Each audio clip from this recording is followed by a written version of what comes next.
নোংরা হয়ে থাকে না, অনেকদিন ধরে ব্যবহার করা হয় না।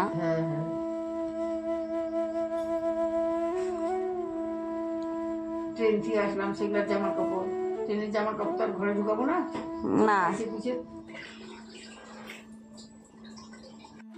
শুভ সকাল বন্ধুরা, গরিবের মা লাইফস্টাইল চ্যানেলে তোমাদের আবার একবার স্বাগতম জানিয়ে আজকে ব্লগটি শুরু করছি। আশা করি তোমরা সকলে ভালো আছো, সুস্থ আছো, আর আমরা তোমাদের ভালোবাসার ঈশ্বরের কৃপায় মোটামুটি ভালোই আছি। তো আমি সকালবেলা উঠে আজকে ঘর টরগুলো গোছগাছ করছিলাম, কারণ মেয়ে যে প্রত্যেক দিন ড্রেস পরে এক একটা পরে প্রাইভেটে যায় আর এসে সব যেখানে সেখানে খুলে খুলে রেখে দেয়, স্কুল ড্রেস বলো বা বাড়ির ড্রেস বলো।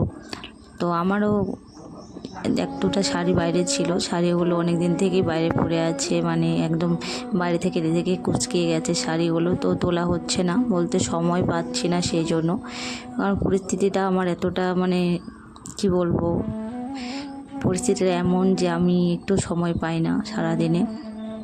তো সেই জন্য ভাবলাম যে আজকে এগুলো একদম সকালবেলায় আমি ঠিকঠাক করে রাখবো, তা না হলে আর হয় না। আর এতটা বাজে লাগছে ঘরটা দেখতে, কি বলবো। আর তার মধ্যে বাড়িতে আসছে জেঠু জেঠিমা তো আমাদের ঘরে আসলে তখন খারাপ বলবে বন্যা এতটা নোংরা, ঘর বাড়িগুলো একদম কেমন করে রেখেছে। তো আমি তো যতটা পারি বাড়িঘর পরিষ্কার করে রাখি, তো আমার নিজের ঘরটা আমি গোছগাছ করতে পারি না ঠিকঠাক করে, সেই জন্য আর কি জামা কাপড়গুলো ওইভাবে ছিল, চেয়ারের মধ্যেই রেখেছিলাম। জেঠুদের একটা চেয়ার আছে, ওই চেয়ারটা ঘরে নিয়ে ওটার মধ্যে আমি জামা কাপড় রেখে দিয়েছিলাম।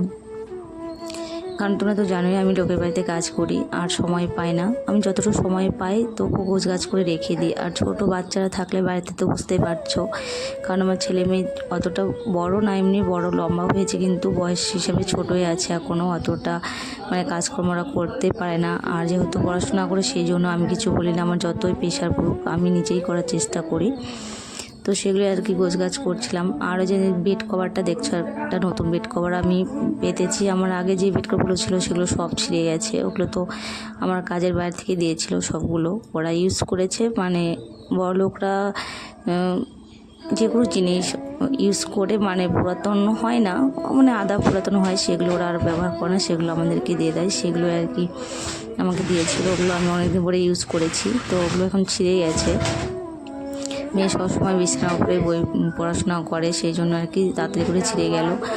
আর এই যে বেড কভারটা দেখতে পাচ্ছ, এটা আমি পয়লা বৈশাখে নিয়েছি। ছেল যে দেয় চৈত্র ছেল, ওই ছেলের মধ্যে গিয়েছিলাম, তখন আমি চাদরটা 130 টাকা দিয়ে নিয়েছি। 130 টাকা দিয়ে নিয়েছি। তো ও সুতির না, এটা অরিজিনাল সুতির না, একটু মিক্সড আছে, কিন্তু যেহেতু কমে পেলাম সেই জন্য আর কি নিলাম। কারণ আমার কাছে তো আর ভালো বেড কভার নেওয়ার ক্ষমতা নেই, 400-500টা যে ভালো বেড কভার নেব সেটা তো আমার আর ক্ষমতা নেই, সেই জন্য আমি এটাই নিলাম। এমনি ভালো জানো, এই যে মানে দেখতে অনেকটা সুন্দর, মানে ফুল ডিজাইনগুলো আছে, ওটাও খুব ভালো লাগে, কিন্তু একটু মোটা টাইপের আর একটু মিক্সড আছে, ওটাই আর কি গরমের দিনে একটু গরম লাগবে, সেটাই আর কি। তো আমি সব কিছু গোছগাছ করলাম। আর এই যে বই টইগুলো দেখতে পাচ্ছ, আমার ছেলে মেয়ে কি বলবো, যখন তখন মানে পড়াশোনা করে, ওরা পড়াশোনা করে না যে তেমনটাও নয়, এখন স্কুল বন্ধ। তো আমি বই নিয়ে বসতে বলি, সকালবেলা পড়ে প্লাস বিকেল টাইমে পড়ে, যখন সময় পায় পড়ে, কিন্তু বইগুলো নিয়ে আর গোছগাছ করে রাখবে না, সেগুলো ওলটপালট করে রেখে দেবে, সেগুলো আর কি একটু গোছগাছ করে নিলাম। মানে ঘরটা এতটা অগোছালো দেখা যাচ্ছিলো, মানে জেঠিমা তো বুঝতে পারছো, মেয়ে মানুষ তো মেয়েদের ঘরে ঢোকেই, তো সেই জন্য আর কি গোছগাছ করলাম।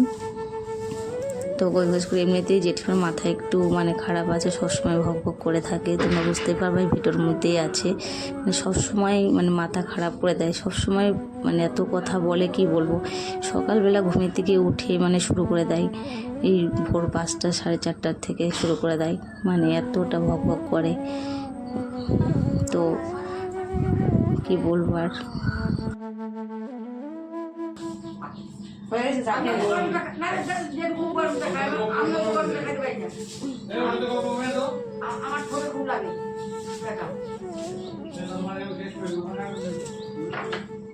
ঠান্ডা হয়ে যায়, ফ্যান চালাইতে।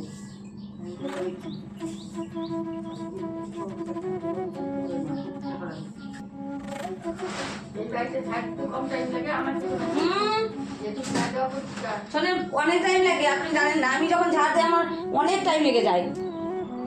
দেহটা কষ্ট আমার এখন হচ্ছে, আমি ফাইট করে পারি এখন কোকায় কোকায় এদিক ঝোঁকো ওদিক ঝোঁকো তাকে ধরবো নকশা উঠাও দেখাই যাচ্ছে